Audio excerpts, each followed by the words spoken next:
एक ऐसा आदमी जो किसी भी सुंदर लड़की को देखता है तो वो उसकी लेने का प्लान बना लेता है। दरअसल इसका नाम विवेक होता है, जो शहर में रहकर जॉब करता है और जब वो अपने गांव आता है तो पलंग तोड़ कैप्सूल को दारू में घोल कर पी जाता है और अपनी बीवी की बहुत बुरी तरह से लेता है। अब वो शहर जा रहा होता है कि तभी साइड में एक सुंदर लड़की को देखता है और उसको देखते ही विवेक के नीचे हलचल होने लगती है। वो उस पर लाइन मारने की कोशिश करता है लेकिन वो उसको भाव नहीं देती। जब वो अपने ऑफिस आता है तो उसकी नजर एक लड़की पर पड़ती है। विवेक अब अपने केबिन में आता है तो पियोन क्लाइंट भेजने को पूछता है, लेकिन विवेक पहले लड़की को अंदर लेने को कहता है। वो लड़की जैसे ही अंदर आती है विवेक के नीचे फिर से हलचल शुरू हो जाती है। लड़की अपना इंश्योरेंस अप्रूव कराना चाहती थी लेकिन विवेक तो उसके सामने सब कुछ खोलने को तैयार था। विवेक बोलता है आपका काम बहुत जल्दी हो जाएगा, जिससे वो लेडी खुश हो जाती है। यहाँ विवेक एक डॉक्टर के पास आता है और उससे शर्माते हुए उससे पलंग तोड़ कैप्सूल मांगता है। डॉक्टर उसको ऐसी दवाई देता है कि पूरी रात तू पलंग तोड़ेगा। अब वो अपने घर आता है जहाँ एक बीमार औरत उसके साथ किराए पर रहती है। उसकी एक इंदु नाम की बेटी होती है जिसको बहला फुसलाकर विवेक हर रोज बुरी तरह क्रिकेट खेलता है। इस आदमी को जहाँ लड़की दिखती है ये अपनी राल टपकाने लगता है। यहाँ विवेक दिव्या को कॉल करके बताता है कि आपके पेपर रेडी हो गए हैं, लेकिन वो अभी अपने पार्लर में होती है, इसीलिए वो उसके पार्लर का एड्रेस पूछता है और 10 मिनट में ही वहाँ पहुँच जाता है उसके पेपर देने के लिए। और जैसे ही विवेक सामने देखता है तो दिव्या उसको कड़क माल लग रही होती है और वो उसको पेपर देते ही काफी पर चलने को बोलता है, लेकिन वो काम का बहाना बता के चली जाती है और दिव्या के सपने देखने लगता है जहाँ वो उसको अपनी गोद में लेकर उसके साथ रोमांस कर रहा होता है। अब वो किसी न किसी बहाने उससे पार्लर में मिलने आने लगता है और जब रात को घर आता है तो उसने टाइम पास के लिए एक मोटी लड़की को प्यार के जाल में फंसा रखा था। यहाँ वो लड़की अपनी फ्रेंड को बताती है कि विवेक बहुत कमीना आदमी है, वो रात को मेरे साथ बहुत बुरा बिहेव करता है और ये भी बताती है कि मैं अभी उससे छुटकारा भी नहीं पा सकती क्योंकि मेरे पास अभी कोई जॉब नहीं है और मुझको हर महीने उससे फाइनेंशियली हेल्प लेनी पड़ती है। अगली रात वो विवेक को कॉल करके बताती है कि मेरी माँ का देहांत हो गया है, लेकिन वो आने से मना कर देता है, इसलिए कुछ आदमी मिलकर उसका अंतिम संस्कार कर देते हैं। अगले दिन वो आकर फोटो के सामने हाथ जोड़ता है और उसको कमरे में चलने को कहता है। डायना अपनी फ्रेंड को बताती है कि विवेक मेरे साथ रात को बहुत गलत रवैया रखता है। जब वो हमारे घर रहने आया था तो मैंने उसको बहुत अच्छा आदमी समझा था, वो हमारी मदद भी किया करता था, मेरी माँ को हॉस्पिटल भी ले जाया करता था। मुझको मालूम नहीं था कि ये सब उसका एक दिखावा है मुझको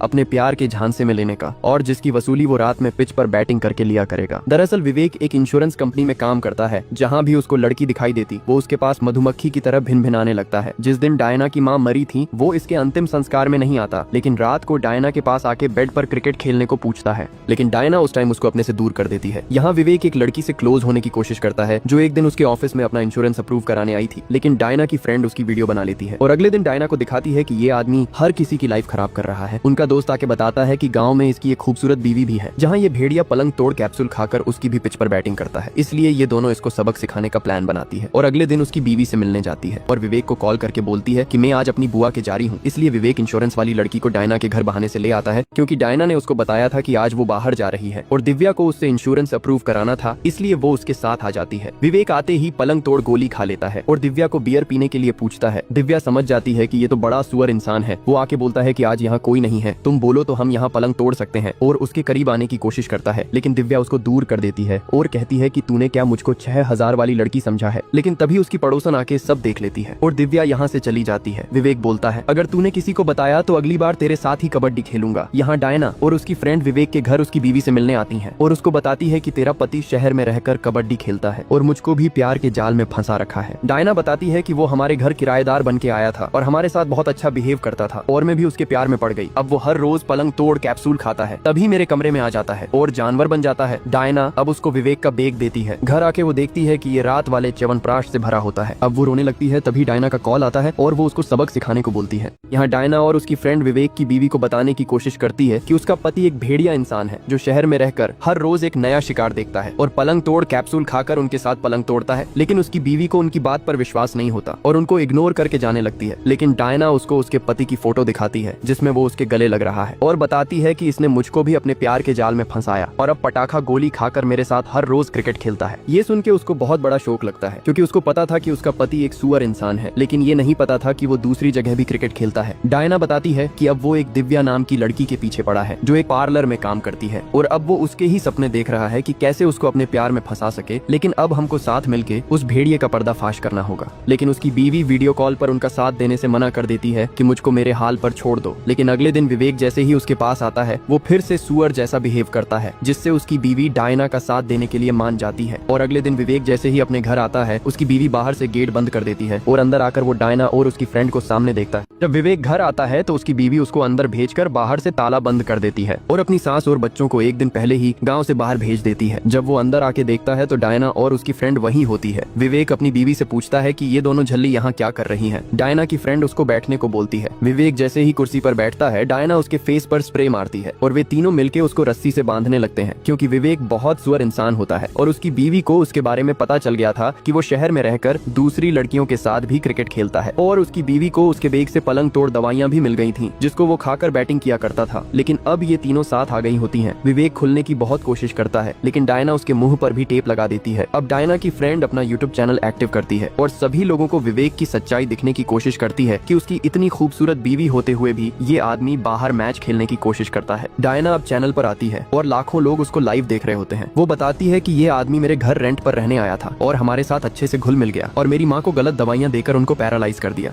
रस्सी से बंधा विवेक आज अपने आप को बहुत कमजोर महसूस करता है और लाखों लोग यूट्यूब के जरिए उसको लाइव देख रहे होते हैं। और डायना बताती है कि ये बहुत सुअर इंसान है। इस आदमी ने हमारी जिंदगी नर्क बना रखी थी, हमारे साथ रोज क्रिकेट खेलता था। विवेक की लाइव वीडियो पुलिस वालों के पास भी पहुंच जाती है, लेकिन वे लोग विवेक की पूरी सच्चाई जानने का वेट करते हैं। तभी विवेक के कुछ दोस्त उसी जगह पहुंच जाते हैं और दरवाजा खोलने के लिए कहते हैं और उसकी बीवी को बोलते हैं, तुझको शर्म नहीं आती अपने पति को ऐसे लाखों लोगों में बदनाम करके। लेकिन तभी उसकी फ्रेंड उसको भी लाइव कैमरे पर ले लेती है और वो तभी मुंह छुपाकर भाग जाता है। लेकिन अब घर के बाहर विवेक को बचाने के लिए उसके और दोस्त भी इकट्ठा होने लगते हैं। तभी उनके पास कॉल आता है कि तुम्हारा वीडियो इंडिया में टॉप रैंक पर चल रहा है। अब वे उसको सच बोलने को कहते हैं और जैसे ही उसकी टेप निकालते हैं वो झूठ बोलने लगता है कि ये लोग मुझको जानबूझकर फंसा रहे हैं और सभी लोग मुझको बचाने मेरे घर पर आ जाओ। ये पूरा सीन हजारों लोग लाइव देख रहे होते हैं। हर आदमी की नजर इस टाइम अपने मोबाइल पर बनी हुई थी। पुलिस वाले भी उसकी सच्चाई जान चुके थे, लेकिन तभी उनके सीनियर की कॉल आती है और जल्द एक्शन लेने को बोला जाता है। उनके बाहर भीड़ इकट्ठा हो चुकी थी। अब पुलिस भी वहाँ पहुँच जाती है और दरवाजा खोलने के लिए बोलती है, क्योंकि अंदर इन तीनों लड़कियों ने विवेक को कैद किया होता, क्योंकि विवेक डॉक्टर से शक्तिमान गोली लेकर उनके विकेट गिरा दिया करता था। इसलिए आज उसकी सच्चाई पूरे भारत को दिखाती है कि ये कितना सुअर इंसान है। लेकिन पुलिस बोलती है, अगर इसने सच में तुम्हारे साथ गलत किया है तो हम इसको सजा दिलाएंगे। लेकिन वे उसको छोड़ने से मना कर देती हैं कि जब तक ये अपना जुल्म कबूल नहीं करेगा हम इसको नहीं छोड़ेंगे। और ये सब कुछ यूट्यूब पर लाइव चलता रहता है। इसलिए पुलिस वाला अपने कुछ आदमी वहीं छोड़कर वहाँ से चला जाता है। विवेक की बीवी डायना से कहती है, अगर विवेक ने अपना जुल्म कबूल भी कर लिया फिर भी मेरा घर तो बर्बाद ही हो जाएगा। अब विवेक की बीवी उसको खाना खिलाती है, लेकिन वो खाना खाकर उनके ही मुंह पर फेंक देता है और ये सब रिकॉर्ड हो जाता है, जिसको पुलिस वाले भी देख लेते हैं और सोचते हैं ये तो सच में बहुत बड़ा सुअर आदमी है। यहाँ विवेक टॉयलेट करने के बहाने वॉशरूम में आता है और बाहर ये तीनों उसका वेट कर रही होती हैं। अब विवेक सफाई करने वाले इक्विपमेंट को डंडा बना लेता है और जैसे ही बाहर आकर उन पर हमला करने को होता है, लेकिन वे तीनों उसके ऊपर चादर डालकर उसको फिर से रस्सी से बांध देती हैं। वो खुलने की बहुत कोशिश करता है, लेकिन उसके सभी दांव फैल हो जाते हैं।